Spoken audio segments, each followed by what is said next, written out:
அப்புறம் எல்லாம் தாய் கழகத்துக்கு திரும்புகிறாங்க போலையா? தாய் கழகமா? ஏன் தாய் கழகத்துலேருந்து கிளை கழகத்துக்கு கிளம்புறாங்க? ஏதோ போகிறாங்க, என்னன்னு தெரியல. உங்களுக்கு என்ன தெரியும்? இல்லை போகிறாங்க. ஆக்சுவலாக ஆதுவர்ஜுன் வந்து இந்த மாதிரி ஒரு ஸ்டேட்மெண்ட் கொடுப்பான்னு நான் எதிர்பார்க்கவே இல்லை. எப்பொழுதுமே வந்து அதிமுகலேருந்து திமுகவுக்கு போனால், இல்லை திராவிட கழகத்துலேருந்து திமுகவுக்கு போனால் வந்து திமுகவை தாய் கழகம் அப்படின்னு சொல்லிட்டு சொல்லுவாங்க. ஆனால் வந்து தமிழக வெற்றி கழகத்தை வந்து கழகத்தினர் வந்து அதிமுகவை தாய் கழகம் சொல்கிறது வந்து ரொம்ப புதுசாக இருக்குது. அதே போல் அவங்க சொல்வது போல் அந்த அதிமுகவின் இடத்த வந்து தமிழக வெற்றி கழகம் வந்து ரீப்ளேஸ் பண்ணுறாங்க அப்படின்னு தான் நம்ம புரிஞ்சுக்கணும். அதாவது எப்படின்னா, எப்படி நீங்கள் எடுத்துக்கணும், அதிமுக இடம் கிடையாது.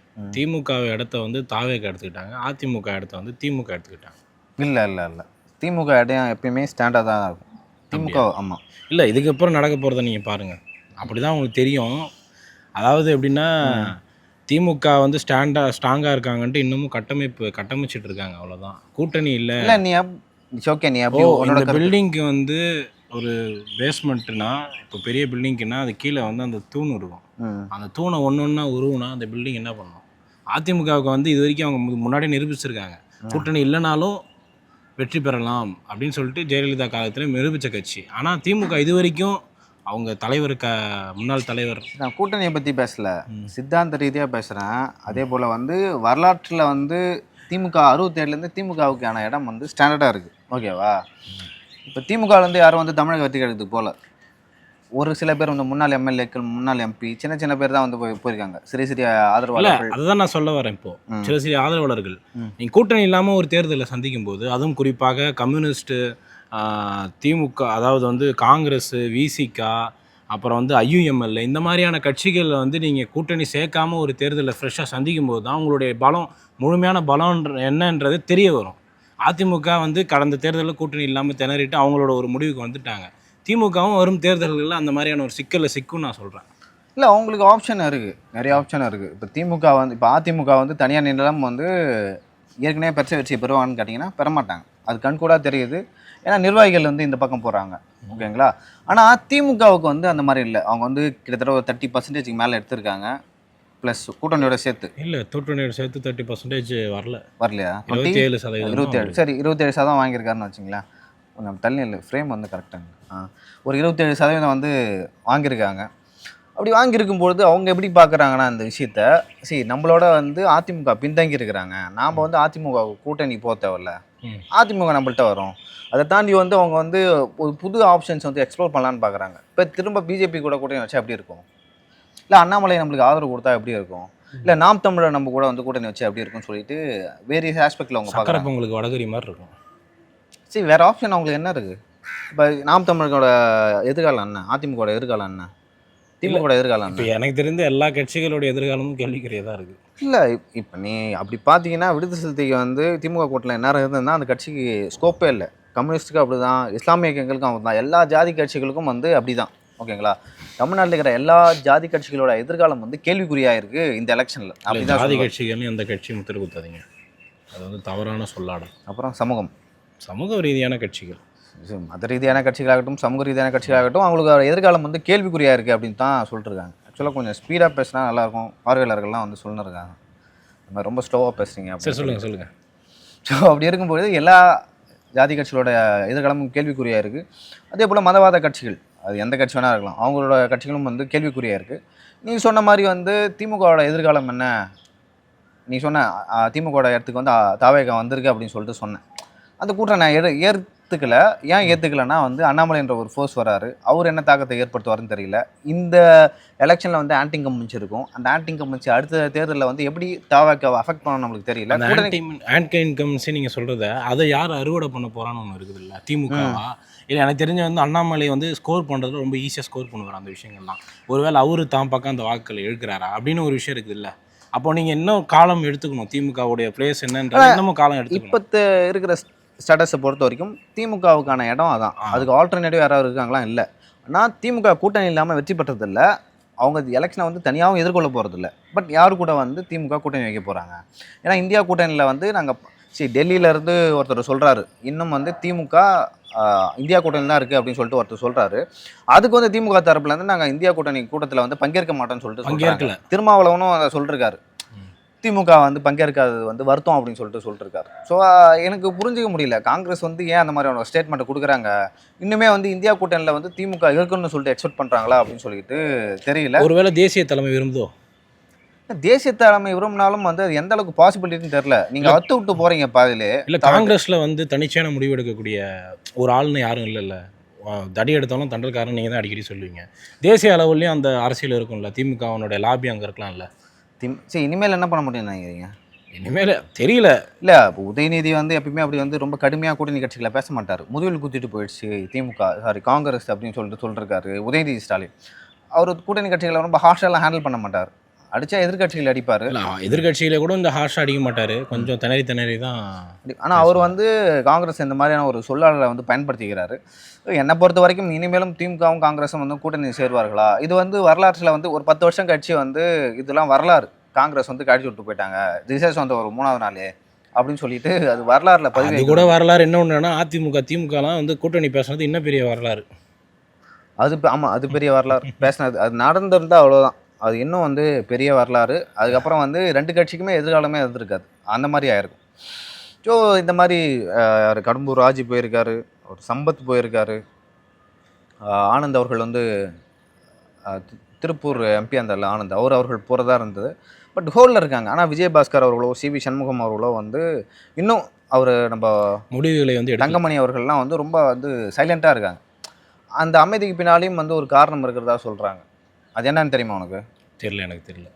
ஸோ அதுக்கான காரணம் என்னென்னா, அதிமுகவோட எதிர்காலம் எப்படி இருக்கும் அப்படின்னு சொல்லிட்டு பொறுமையாக வெயிட் பண்ணுறாங்க. எதிர்காலம் எப்படி இருக்குன்னா, ஒரு நாடாளுமன்ற தேர்தல் வரும், இல்லை லோக்கல் பாடி எலெக்ஷன் வரும். ஸோ அதுக்கப்புறம் நம்ம வந்து முடிவெடுத்துக்கலாம். எனக்கு தெரிஞ்ச அவங்களுக்கு இன்னொரு ஆப்ஷனும் இருக்கலாம். அவங்க பிஜேபி திமுக தாவேக்காக்கு போகிறத விட நம்ம தான் புதிய இயக்கம் ஒன்று துவங்குறாரு நம்ம அண்ணாமலை அவர்கள், அந்த இயக்கத்தில் கூட போய் சேரலாம், வாய்ப்புகள் இருக்குது. அண்ணாமலைக்கு போகலாம். பட் அண்ணாமலை ஈஸியாக வந்து நம்ம அட்டாக் பண்ணிடலாம். எப்படி அட்டாக் பண்ணலாம்? பிஜேபி ஃபண்ட் பண்ணுது, ரஜினி ஃபண்ட் பண்ணுறாருன்னு சொல்லிட்டு அட்டாக் பண்ணிடலாம்.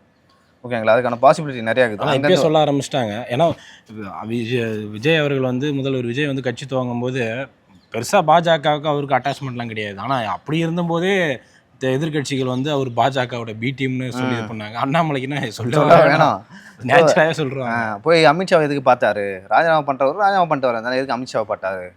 லதா ரஜினிகாந்த் எதுக்கு சப்போர்ட் பண்ணுறாங்க? ரஜினி ஏன் ஃபண்ட் பண்ணுறாரு அப்படின்னு சொல்லி பல்வேறு கேள்விகள் எழுது. எதுக்குமே வந்து ஆனால் பதில் சொல்லல. கிட்டத்தட்ட ஒரு 15 லட்சம் பேர் அவரோட ஃபாலோ பண்ணுறாங்க. நிறைய பேர் இப்போ வந்து நிறைய பேர் வந்து எஸ்பி வேலுமணி அவர்கள்ட்டுமே சொல்கிறாங்களாம், நீங்கள் வந்து அண்ணாமலை கட்சிக்கு போங்க, இல்லை பிஜேபிக்கு போங்க. ஆனால் அண்ணாமலை கட்சிக்கு போனீங்கன்னா அங்கே பெரிய ஸ்கோப் இருக்குது அப்படின்னு சொல்லிட்டு சொல்கிறாங்க. பட் கொங்கு சைடுன்றதுனால அவருக்கான ஸ்கோப் இருக்கலாம். நீங்கள் கொங்கு சைடுன்றதால வந்து ஒரு சுருங்கிட்ட ஒரு ஜாதி இல்லை. நீங்கள் இன்னொன்று யோசிக்கணும். அவர் சொல்கிற விஷயங்கள்லாம் பார்த்தீங்கன்னா, அதாவது எப்படின்னா, இப்போ இவ்வளோ நாள் ஒரு இது இருந்துச்சுல்ல, இப்போ எப்படி அரசு அதிகாரிகள்லாம் டிஎன்பிசி எழுதி போயிட்டு வேலைக்கு போகிறாங்களா, அந்த மாதிரி ஒரு அரசியல் வந்து ஒரு கோர்ஸ் ஒன்று இருக்குது. அந்த கோர்ஸை முடிச்சுட்டு அதில் தேர்ச்சி பெற்றவர்கள் தான் பதவி, அவர் தேர்ச்சி பெற்றவங்க தான் எம்எல்ஏ சீட், அந்த மாதிரி ஒரு கான்செப்டில் கொண்டு போகிறாரு யார்? அண்ணாமலை. அது வந்து ஒரு ஸ்ட்ராட்டஜியாக கூட நம்ம எடுத்துக்கலாம். இளைஞர்களுக்கு வந்து ஒரு ப்ரொபகண்டா ஈஸியாக. ஏன்னா இன்றைக்கி இருக்கிற இளைஞர்கள் வந்து என்னதான் நம்ம நீங்கள் ஒரு சாராரில் அவங்க நோக்கி போகிறாங்கன்னு பார்த்தோன்னா, தப்பு நடந்தால் எங்கே இருந்தாலும் கேட்குறாங்க. ஏன்னா அது இளைஞர்கள் வந்து எந்த கட்சியை சாரல, அவங்க ஆதரவாக தான் இருக்காங்க. பெருசா நீங்கன்னா நல்லா பார்த்தீங்கன்னா தெரியும், தாவேக கட்சியில வந்து முழு நேரமாக பயணிக்கிறவர் கொஞ்சம் தான். ஆனால் வாக்கு பார்த்தீங்கன்னா ஏகப்பட்டது வந்திருக்கு. அவங்க பூத்தில் வந்து அதிக பேர் உட்காரல அப்படிலாம் பார்த்தீங்கன்னா ஆதரவு மனப்பான்மை தான் இருக்காங்க. அந்த ஆதரவு கட்சிக்காரங்களாம் பெருசாக மாறல. அதாவது வந்து எப்படின்னா, ஒரு சிலர் மட்டும் கட்சிக்காரங்களாம் மாறிட்டு முழு நேரமாக பயணிக்கிறாங்களே ஒழிய மொத்த இளைஞர்கள் எல்லாருமே வந்து மாறல. அது வந்து என்னைக்கா இருந்தாலும் தாவேக்காவுக்கு கொஞ்சம் செட்பேக்காக தான் இருக்கும். அது அதிமுக தலைவர்கள் போகிறாங்கல்ல, இப்போ அது வந்து சும்மாலாம் வார்த்தை விட மாட்டார். அதிமுக எங்களோட தாய் கழகம் சொல்கிறாருன்னா, அதிமுக எங்களோட தாய் கழகம். ஆமாம், பார்க்கலையா நீ? இல்லை, நான் இப்போ அந்த அளவுக்கு நான் பார்க்கல. அவர் பேசுனது சேரும்போது வந்து அதிமுக எங்களோட தாய் கழகம் அப்படின்னு சொல்லியிருக்காரு. ஸோ வந்து நாங்கள் வந்து யார் வந்தாலும் அக்செப்ட் பண்ணிப்போம், அதிமுக இடத்த தான் நாங்கள் நிரப்ப போகிறோம் அப்படின்னு சொல்லிட்டு வெளிப்படையாக பேசியிருக்காரு. அவர் கடந்த ஒரு வருஷமாகவே அந்த கட்சியில் சேர்ந்ததுலேருந்தே சொல்கிறாரு, அதிமுகவில் இருக்கிறவங்களாம் எங்கள் ஜெயலலிதா மேடம்கிட்ட இருந்தவங்களாம் இப்போ எங்களை தான் ஆதரிக்கிறாங்கன்னா அவர் ரொம்ப நாளாகவே சொல்லிட்டு வர்றாரு. அவங்களுடைய அந்த ஃபோக்கஸ் வந்து அதிமுகவாக தான் இருந்திருக்கு. சரி, நம்ம ஒரு வேலுமணி அவர்கள் பற்றி பேசணும், அதே போல் தங்கமணி, விஜயபாஸ்கர் அவர்கள், சிவி சண்முகம் அவர்களை பற்றி பேசணும். ஸோ அவர்கள்லாம் வந்து ரொம்ப பொறுமையாக இருக்காங்க. ஏன்னா அந்த இயக்கத்தில் அந்த அதிருப்தி கேங்கில் வந்து வேலுமணி அவர்களும் வந்து ஒரு தலைவராக இருந்தார். ஸோ அவங்களாம் நினைக்கிறாங்க வேலுமணி அவர்கள் வந்து என்ன சொல்ல போகிறாரு, என்ன டிசிஷன் எடுக்கலாம், யார் கூட சேரலாம் அப்படின்னு சொல்லிட்டு வேலுமணி அவரோட முடிவுக்காக வந்து ரொம்ப பொறுமையாக இருக்கிறாங்க. இப்போது ஏன்னா வேலுமணி அவர்களுக்கு கொஞ்ச நாளுக்கு முன்னாடி போகும்போது வந்து யாரோ துரோகி வேலுமணி அப்படின்னு சொல்லிட்டு சொல்கிறாங்க. அதை எடுத்து ட்ரெண்ட் பண்ணி அதுக்கு பின்னாடி வந்து எடப்பாடியோட ஆட்கள் இருக்கிறதாவும் சொல்கிறாங்க. ஏன் எடப்பாடி ஏன் வந்து இந்த அளவுக்கு வந்து அடமெண்ட்டாக இருக்கிறாரு? இன்னொரு விஷயத்தை நீங்கள் பார்த்தீங்கன்னா, இப்போ இவங்க போகிறவங்க எல்லாருமே வந்து இப்போ என்னதான் இருந்தாலும் இப்போ நான் வேலையை விட்டு போகிறேன்னா, இல்லை உங்களுக்கு உண்மையாலுமே ஒரு தேவை இருந்துச்சுன்னா கூட்டு வச்சு ஒரு பேசுவீங்க, பரவாயில்லவா அப்படின்னுவீங்க. அதே போல் வந்து அவங்க போயிட்டாங்க, ஏதோ தப்பு பண்ணிட்டு கட்சிக்கு விரோதமான செயல் தான். அவங்க கட்சியை பொறுத்த வரைக்கும் விரோதமான செயல் தான். அந்த எம்எல்ஏக்கள் போயிருக்கக்கூடாது. அது அவங்க தலைவர்ன்ற முறையில் அவருக்கு வந்து அது மன உளைச்சலை தான் ஏற்படுத்தியிருக்கும். போகிறவங்கள ஒரே நாள் நைட்டில் நீக்கிட்டாரு மாவட்ட செயலர். இப்போ 26 மாவட்டம் அவங்களாம் தான் போயிட்டுருக்காங்க. இப்போ நீக்கிட்டு புதிய மாவட்ட செயலர் போட்டாங்க. போட்டதுக்கப்புறம் அவங்க வந்து சரி நம்ம கட்சிக்குன்னு சொல்லி அவரை சந்தித்து பூங்கத்தெல்லாம் கொடுத்து போயிருக்காங்க. போனவங்களை வந்து இன்னும் ஒரு ஆர்டர் வந்து பாஸ் பண்ணுறாரு. என்னென்னா போனவங்க யாருமே வந்து பழைய பதவிகளை யூஸ் பண்ணக்கூடாது, புதியவர்கள் தான் வந்து நிலைப்பாங்க அப்படின்ற மாதிரியான ஒரு இது போனோம்னா இன்னமும் அவங்கள மேலும் எரிச்சல் பண்ணோம். அவன் நம்ம வந்து கட்சி இது அரசாங்க பதவியிலும் இல்லை, கட்சி பதவியில் என்னன்னா நம்மளை யாரும் மதிப்பா அப்படின்ற ஒரு எண்ணமும் அவங்களுக்கு இருந்தது. சரி இவ்வளோ நாள் எனக்கு தெரிஞ்சு ஒரு 20 நாள் ஆயிருக்குமா அந்த பிரச்சனை எல்லாம் முடிஞ்சு. 20 நாளாக வந்து கண்டிப்பாக ஏதாவது ஒரு சரி பண்ணி ஒரு மீட்டிங் போட்டு இல்லை அவங்கள வந்து கொஞ்சம் வந்து சமாதானப்படுத்தி இல்லை பழைய இதில் நீங்கள் தொடருங்கன்னு சொல்லியிருந்தேன்னா அவங்க போயிருக்க வேண்டிய அவசியம் இல்லைல்ல. ஆமாம், அது ஒரு காரணம். அது எனக்கு தெரிஞ்சு அது ஒரு காரணமாக இருந்திருக்கலாம். ஏன்னா இவ்வளோ நாள் வெயிட் பண்ணி அவங்க போகிறாங்க. ஆனால் உண்மையாலுமே அவங்களுக்கு வேணும்னா சரி வாங்க சேர்த்துக்கிறேன், நம்மளுக்கு கட்சி தான் முக்கியம்னு சொல்லிருப்பாரு. ஆனால் எடப்பாடி பழனிசாமி ஏன் இன்னுமே அடமெண்ட்டாக இருக்கிறாரு? ஆக்சுவலாக குடும்ப கட்சின்னு வந்து திமுக சொல்கிறாரு. அவர் தொடர்ந்து அப்படி தான் சொல்லிட்டு வராங்க. இப்போ வந்து அவர் குடும்பத்துக்காக வந்து அந்த கட்சியை பார்த்துக்கிறாரு. அவங்க குடும்பம் வந்து சம்பாதிக்கணும், அந்த கட்சியோட சொத்துலாம் வந்து குடும்பத்துக்கு போகும். கட்சிக்கு வந்து பினாமி பேரில் வந்து சொத்து இருக்கும்ல, அதெல்லாம் வந்து அவங்க குடும்பத்துக்கு போகணும். அதுக்காக தான் அவங்க உழைக்கிறாரு. இனிமேலும் வந்து இந்த கட்சி வெற்றி அடைவதையோ, இந்த கட்சி வந்து எப்படி சொல்கிறது ஒரு மாதிரி வெற்றி எப்படி சொல்கிறது அந்த பழைய மாதிரி வந்து வருவதையோ வந்து எடப்பாடி பழனிசாமி விரும்பல அப்படின்னு. நீங்கள் இன்னொன்று நல்லா பார்க்கணும். இப்போ வந்து அண்ணாமலையும் உள்ளே வராரு. அண்ணாமலை உள்ளே வரும்போது பெரும்பாலான இளைஞர்கள் அவருக்குன்னு ஒரு ஆதரவு இளைஞர்கள் இருக்க தான் செய்கிறாங்க. போகும்போது அது வந்து உங்களுக்கு ஒரு ஸ்பேஸாக குறையுது பார்த்தீங்களா. இதுக்கப்புறம் அந்த ஹோப்பு ஒரு வேளை அடுத்த தேர்தலை வச்சு திரும்பி தாவேக்காவோ இல்லை திமுக ஆட்சிக்கு வந்தாலுமே அண்ணாமலை அவர் பெருசாக வந்து இப்போ ஆக முடியல அப்படின்ற ஒரு சுச்சுவேஷன் வந்தாலுமே பட் அவருக்கான ஸ்பேஸ் அப்படியே இருக்கும். ஆமாம், அவருக்கு வயசு இருக்குல்ல, வயசு இருக்குது. இன்னொன்று அந்த அவர் கொஞ்சம் மீடியா ஹேண்டில் பண்ணுறது கொஞ்சம் யங்ஸ்டர்ஸ் வந்து கொஞ்சம் ஓரளவு பார்ப்பாங்க. ஸோ அந்த அதிமுகவோட பணி இதுக்கப்புறம் என்ன வரப்போகுது அப்படின்ற ஒரு கேள்வி வருது இல்லை. அவங்களுக்கான நீங்கள் குடும்ப கட்சி என்ன தான் நீங்கள் அவர் சரி பண்ண பார்த்தாலுமே திரும்பி மேலே எழுந்து வர்றது அண்ணாமலை இப்போ மாதிரி வந்து ஒரு ஆட்கள் வந்து அங்கே இல்லை. ஒருவேளை வந்து எனக்கு தெரிஞ்சு அண்ணாமலையோட கூப்பிட்டு வந்து தலைவர் ஆகினா கூட ஓரளவுக்கு வந்து கட்சி ஸ்ட்ரக்சரபிளாக வரும். அண்ணாமலை அவர்களுக்கு என்னன்னா, நான் வந்து கட்சி பதவி வந்து தூக்கிறதுக்கு வந்து எடப்பாடி பழனிசாமி தான் காரணம். பாஜக ஓட்டுலாம் இந்த முறை வந்து அதிமுகவுக்கு வரவே இல்லை. அதை மட்டும் என்னால் உறுதியாக சொல்ல முடியும், சுத்தமாக வரல. ஸோ அந்த அளவுக்கு வந்து பிஜேபியில் வந்து ஒர்க் பண்ணியிருக்காங்க, வரவே வரக்கூடாது அப்படின்னு சொல்லிட்டு. இல்லை நீங்கள் இப்படி பார்த்தாலுமே அண்ணாமலைக்கு தேவை என்னன்னா அவர் வந்து ஒரு பழமொழி சொல்லுவாங்கல்ல, புலிக்கு வாழாக இருக்கிறத பூனைக்கு தலையாக இருந்துட்டு போகணும் அப்படின்ற ஒரு கெப்பாசிட்டியில் தான் வராரு அவர். ஏன்னா பாஜகவில் வந்து அவர் வெளில வரனா நிறைய பேர் சொல்லுவாங்க பாஜகவோட பிளானாக இருக்கலாம் அப்படி இப்படின்னு சொல்லுவாங்க. பட் என்ன தான் இருந்தாலும் ஹி டேக் ஒரு ரிஸ்க் எடுத்து ஒரு இயக்கமாக கொண்டு வராரு. அது எந்த அளவுக்கு வந்து பாஜக விரும்புது எனக்கு தெரிஞ்சு இந்த பாஜக வந்து யாரும் பிரிஞ்சு செல்றதை விரும்பவே மாட்டாங்க. சரி, அதான் பின்னாடி வந்து ஏதோ ஒரு வகையில் வந்து பாஜகவோ ஆர்எஸ்எஸோ அண்ணாமலை அவருக்கு வந்து ஹெல்ப் பண்ணுறாங்க. ஓகேங்களா, ஏன்னா ஒரு கட்சியிலேருந்து அப்படி ஈஸியாலாம் அவங்கள போக விட மாட்டாங்க. நீங்கள் வந்து தலைவராக இருக்கும்போது மிகப்பெரிய அளவில் வந்து சம்பாரிச்சிருக்கீங்க. ஓகேங்களா, நீங்கள் வந்து செலவு பண்ணுறீங்க அந்த பணத்தை வச்சு தான் வந்து கட்சியை ஆரம்பிக்க போகிறீங்க, இயக்கத்தையும் ஆரம்பிக்க போகிறீங்க. அப்படி இருக்கும்போது உங்களுக்கு சென்ட்ரல் ஏஜென்சியோட தயவு வேணும். பின்னாடி ஆக்சுவலாக ரஜினி நீங்கள் வந்து ஒரு போஸ்ட் போட்டேன், ஒருத்தவங்க நல்லா இருந்தால் வந்து ஒரு நடிகர் ரஜினிகாந்த் பிடிக்காது, ரொம்ப பொறாம பிடிச்சாரு அப்படிலாம் வந்து சொல்கிறாங்க. இப்போ அவர் நினச்சிக்கிட்டாருன்னா வந்து விஜய் அவர்கள் வந்து கட்சி ஆரம்பித்து 2 வருஷம் ஆகுது, பட் சிஎம் ஆக முடியாதுன்னு நினச்சாரு. சிஎம் ஆக முடியாதுன்னு நினச்சாரு. இப்போ விஜய் அவர்கள் வந்து கட்சி ஆரம்பித்து 2 வருஷம் ஆகுது, 2.5 வருஷம் வச்சுங்க. ஆனால் அதுக்கு முன்னாடி வந்து அவரோட அந்த இயக்கத்தை வந்து சின்னதாக கொஞ்சமாக வந்து எல்லாத்தையும் பில் பண்ணிட்டு வந்தார், மூமெண்ட்ஸ். ஓகேங்களா, ஆனால் ரஜினி அவர்கள் வந்து ஒரு கட்டத்தில் வந்து ரசிகர் மன்றத்தை விட்டுட்டார், சந்திகத்தை விட்டார், அந்த மீட்டிங் போகிறதெல்லாம் விட்டுட்டார். அப்படி விடும்பொழுது இவங்க என்ன எப்படி மண்டபத்தில் வச்சு ஃபோட்டோலாம் எடுப்பாரு, அதான் கடைசியா இல்லை வருஷம் அவரோட பிறந்தநாளுக்கு நிறைய அந்த மாதிரி அவங்களும் ஆல்மோஸ்ட் அது வந்து அரசியல் கட்சி ஐடியா இருக்கிற வரைக்குமே அதை பண்ணிட்டு இருந்தார். அதுக்கப்புறம் அதை ஸ்டாப் பண்ணிட்டார் அவர் ஒரு 2019 மேலே 19, 20 அந்த சைடில் அந்த பக்கம்லாம் வந்து ஸ்டாப் பண்ணிட்டார். ஸோ அதுக்கு பின்னாடி வந்து அவர் என்ன நினச்சாரு, நாளைக்கு வந்து எல்லாத்துக்கும் ஒவ்வொரு ஆசை இருக்கும். என்னோட கட்சிக்காரங்களை வந்து நான் தெருவில் விட ஆசைப்படல, எனக்கு அரசியலை பற்றி தெரியும் அப்படின்னு சொல்லிட்டு போயிட்டாரு. ஆனால் விஜய் அவர்கள் அந்த ரிஸ்க் எடுத்துக்கிறாரு, அண்ணாமலை அவர்களும் அந்த ரிஸ்க் எடுத்துக்கிறாரு. இப்போ வந்து ரிஸ்க்கே எடுக்காது யாருன்னா திமுகவும் அதுக்கே போல் அதிமுகவும். இல்லை அவங்க திரும்பவும் வந்து எனக்கு தெரிஞ்சு என்னென்னா இப்போ அதிமுக பண்ண தப்புக்கு திமுகவும் பண்ணுறாங்களோன்னு தோணுது. என்ன தப்பு? இப்போது ஒருத்தர் அரசியல் கட்சி ஆரம்பிக்கிறதுனா ஒரு சாதாரணமாக இடம் போடுறாங்க. ஏன்னா எனக்கு தெரிஞ்ச அவர் முதல்வர் ஆவாரா இல்லை ஆட்சியை பிடிப்பாரா? ஃபார் எக்ஸாம்பிள் வந்து அந்த சிஜேபி அது சிஜேபிக்கு நிறைய சொல்கிறாங்க, பாகிஸ்தான் சதின்றாங்க, பங்களாதேஷ் சதின்றாங்க. சொல்ல வேண்டியதுதான், நீங்கள் வேறு காங்கிரஸே அப்படி தான் சொல்கிறாங்க. இல்லை சிஜேபின்றது வந்து நீங்கள் ஒரு பார்ட்டியாக இருந்தாலும் அது வந்து ஒரு இன்ஸ்டாகிராமில் என்ன சொல்கிறது, ஒரு ஃபாலோவர்ஸை வச்சு அப்படி தான் ஓட்டு போடுறாங்க. அப்போது ரைட்டு, நீங்கள் சொல்கிறது உண்மை. ஏன் அப்படி போடக்கூடாது அப்படின்னு நான் கேட்குறேன். நீங்கள் வந்து சமூக வலைதளங்களையும் சரி, டிவிலையும் நியூஸ் பேப்பர்லேயும் சட்டத்துக்கு உட்பட்டு விமர்சனம் பண்ணி ஆட்சியை வந்து பிடிக்கலாம். நீங்கள் வந்து பூம் ஆகிட்டு வரீங்கன்னா எப்படி பண்ணால் காங்கிரஸோட கைக்கூலின்னுவாங்க, நீங்கள் வந்து பாகிஸ்தான் ஃபண்டு வருதுன்னுவாங்க, அமெரிக்காவோட ஃபண்டு வருதுன்னுவாங்க. இது வந்து ஒரு ஸ்ட்ராட்டஜி.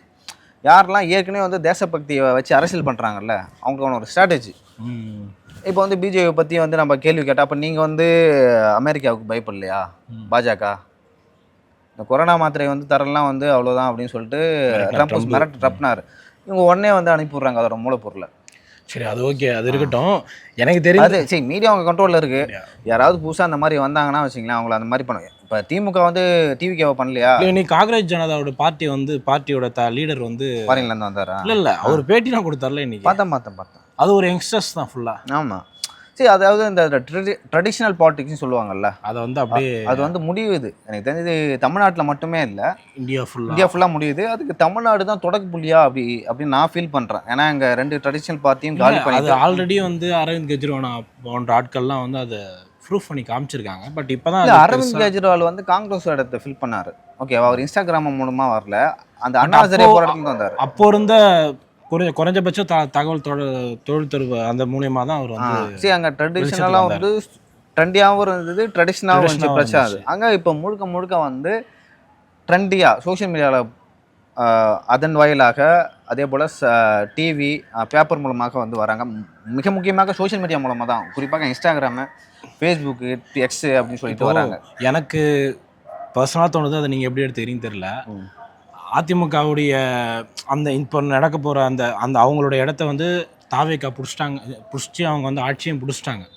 ஆனால் அண்ணாமலை அவர்கள் வந்து ஒரு இயக்கம் ஸ்டார்ட் பண்ணுறது, ஒரு இளைஞர்களை வந்து தன் இயக்கத்தில் சேர்க்கறது, அதில் அரசியல் செயல்பாடுகள் எடுக்கிறது திமுகவுக்கு நல்லது இல்லைன்னு நான் சொல்கிறேன்.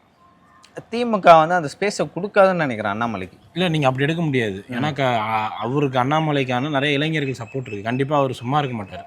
சரி, அண்ணாமலைக்கு இளைஞர்கள் முன்னாடி சப்போர்ட் இருந்துச்சுல, அதெல்லாம் எங்கே போச்சேன் அந்த சப்போர்ட்லாம்? இல்லை, பட் என்னதான் இருந்தாலும் அவர் ஒரு இயக்கம் ஆரம்பிக்கும் போது அவருக்கான ஒரு செயல்பாடுகள் இருக்க தான் செய்யும்.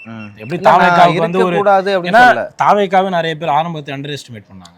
அது தப்புன்னு நான் சொல்கிறேன். ஒரு இளைஞர்கள் சக்தி வந்து அது எந்த சிந்தாந்தத்தில் இருக்கிற இளைஞர்கள் நம்மளுக்கு தெரியாது. நிறைய பேர் வந்து பாஜகவுடைய இளைஞரணிலேருந்து போகிறாங்க அப்படின்னு சொல்கிறாங்க. 14 லட்சம் பேர் பாஜக, 15 லட்சம் பேர் பாஜக இளைஞர்கள்லாம் இருந்திருந்தாங்கன்னா என்னத்துக்கு பாஜக தான் ஆட்சியில் வந்துருக்கும். இல்லை, ஒரு ஊரில் ஒரு 1000 பேர் இருந்தாலும் 234 தொகுதிக்கு போட்டுக்கானு அதுவே வந்துடும் 10-15 லட்சம் கிட்ட. பட் எல்லாரும் அப்படி போவாங்கன்னு தெரியுது இல்லை நம்ம.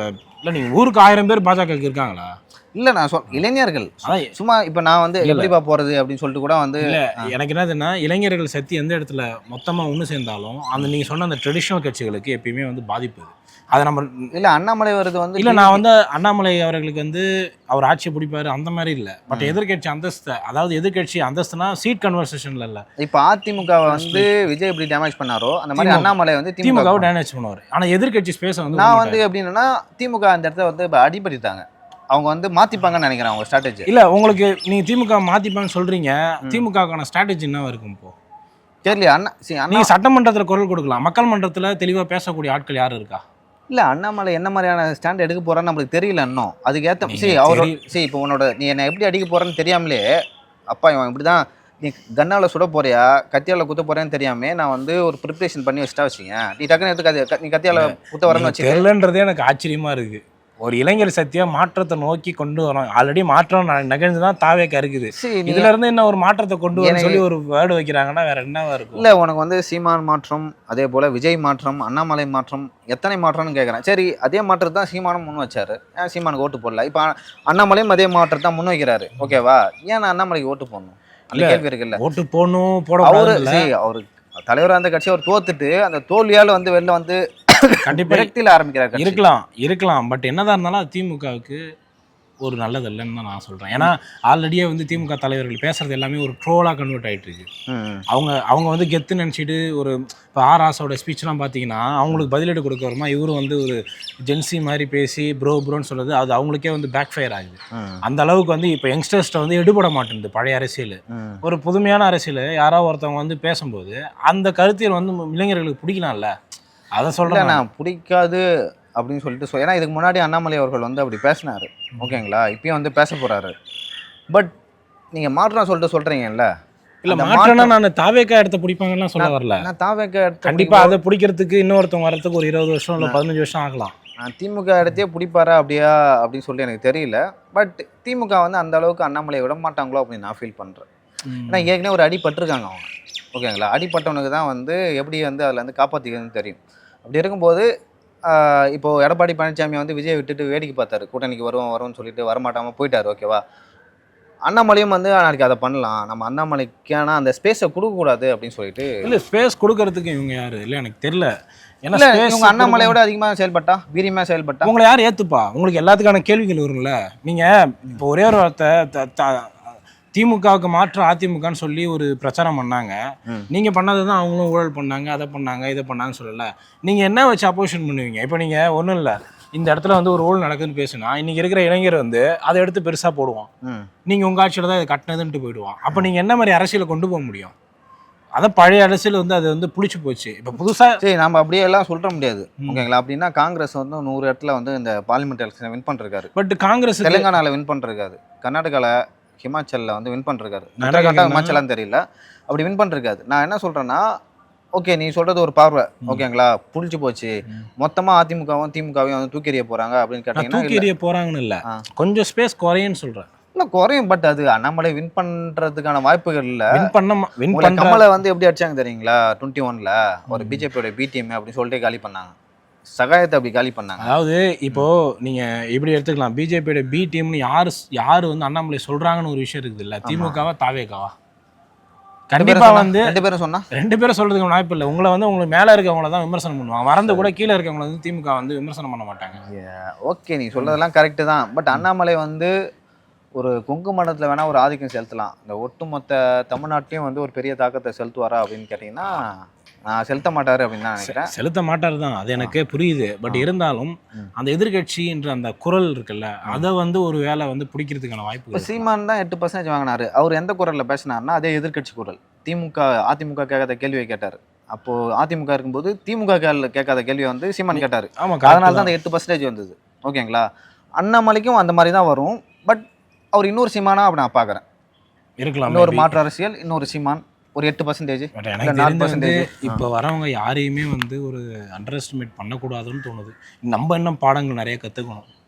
இல்லை நான் அண்டர் எஸ்டிமேட்லாம் பண்ணல, எனக்கு வந்து நான் விஜய் அவர்களே வந்து அண்டர் எஸ்டிமேட்லாம் பண்ணல. இளைஞர்கள் மனநிலையே இப்போ வேற மாதிரி இருக்கு. முன்ன இருந்த இளைஞர்கள்லாம் இப்போ கிடையாது. ஜென்சி கிட்ஸ்லாம் ரொம்ப தெளிவாக இருக்காங்க, யாருக்கு ஆதரவு தெரிவிச்சாங்களோ அவங்களே திருப்பி போட்டு அடிக்கிறாங்க.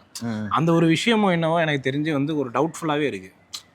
அது தாவேக்கான இடம் எனக்கு வந்து அப்படியே தான் இருக்க போகுது. இப்போ நான் வந்து நீங்கள் சொல்கிறீங்க ஒரு நல்ல ஆப்போசிஷனாக செயல்பட போகிறாருன்னு சொல்லிட்டு, பட் எந்த அளவுக்கு எனக்கு தெரியல. ஏன்னா ஏகமாக ஃபஸ்ட்டு ஸ்டார்ட் பண்ணுறாரு, அதுக்கப்புறம் கட்சியாக வந்து பண்ண போகிறாரு. ஸோ எந்த அளவுக்கு அவரோட தாக்கம் சமூகத்தில் இருக்க போகுது, நகர்ப்புறங்கள் கிராமப்புறங்கள் அப்படின்னு சொல்லிட்டு, நான் ஜாதி மதம் ரீதியாக பேசல, கிராமம் நகரம் எந்த வயது அப்படின்னு சொல்லிட்டு கூட வச்சிங்களேன், தெரியல, அதை பற்றி தெரியல.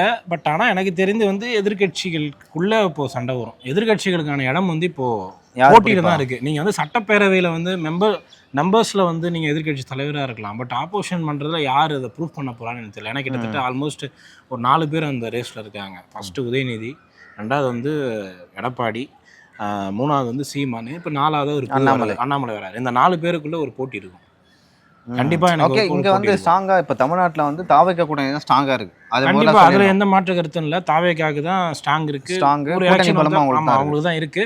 பட் அந்த எதிர்க்கட்சிகளுக்குள்ள ஒரு சண்டை வரும்.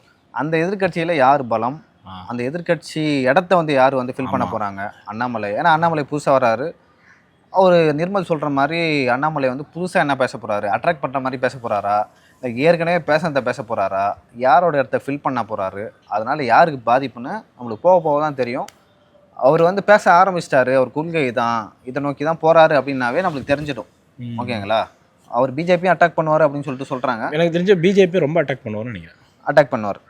ஏன்னா வந்து எனக்கு தெரிஞ்ச ஒரு ஸ்ட்ராட்டஜியோட தான் வராருன்னு தோணுது. ஆனால் எனக்கு தெரிஞ்சு தாவேக்காக்கு போட்டியாக இருக்க மாட்டார். ஆனால் அந்த 4 எதிர்க்கட்சி தாவேக்காக்கு எனக்கு தெரிஞ்சு இப்போ போட்டியே இல்லை. எனக்கு தெரிஞ்சு இன்னும் ஒரு 10 இயர்ஸ் to 15 இயர்ஸ்க்கு சொல்ல முடியாது. இப்போதைக்கு இப்போ இருக்கிற இன்னைக்கு வந்து தாவேக்காக்கு யாருமே போட்டி இல்லை. இன்னைக்கு இல்லை. நாடாளுமன்ற தேர்தலில் இது மாறலாம், அந்த கூட்டணி இல்லை 31 சட்டமன்ற தேர்தலில் மாறலாம். ஸோ எப்போ வேணால் மாறலாம். ஆனால் எதிர்கட்சிகளுக்கான போட்டி வந்து இன்னமும் தொடருது. ஆமாம், தொடருது. அது எது வரைக்கும் தொடருது அப்படின்னு சொல்லிட்டு நம்ம பார்க்கலாம். நன்றி. போய்ட்டு வா.